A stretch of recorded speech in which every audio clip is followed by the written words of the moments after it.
Por la Tangente presenta.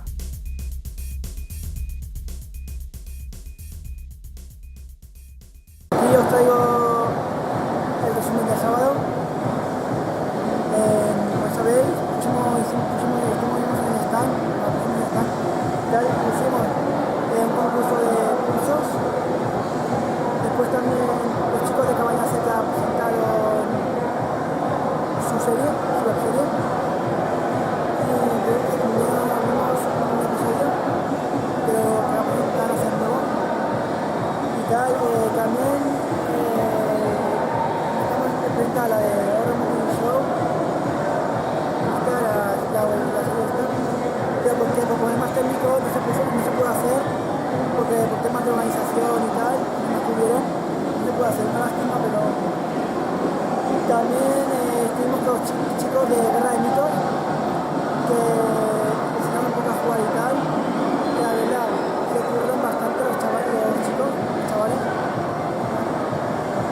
La verdad es que Guerra de Mitos me gustó tal, es un buen juego, pero lo que acontece, el acontecimiento del sábado fue récord en la asistencia.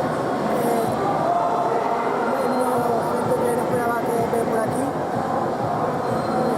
Y también fue bueno porque hicieron algunos torneos de Call of Duty, que eso me gustó. También vino un chico de Tian Gaming aquí a jugar, a hacer un mini tornillo de Street Fighter 4. No, Street Fighter 4. También tenemos un stand por aquí de vegetarios, que como todos los años aquí por la zona web, estuvieron aquí con su material retro vendiendo, dejando jugar a la gente.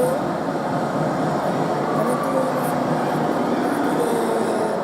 comida, lo típico de todo el año, de ramen, que es muy típico ya por aquí. Y otra cosa también, los taiyakis estos, los pesitos japoneses. Yo probé uno, he comido dos, estaban bastante buenos. Me paro por la salchicha, que también está bastante bueno. Claro. Me hicieron aquí una partida de Dota 2. También pudimos ver cómo tunear un coche friki. Aquí habían varios escenarios y tal. En un escenario pues no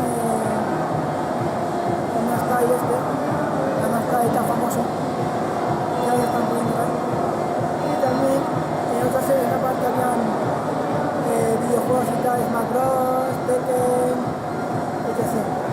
Bueno, eso ha sido todo por lo que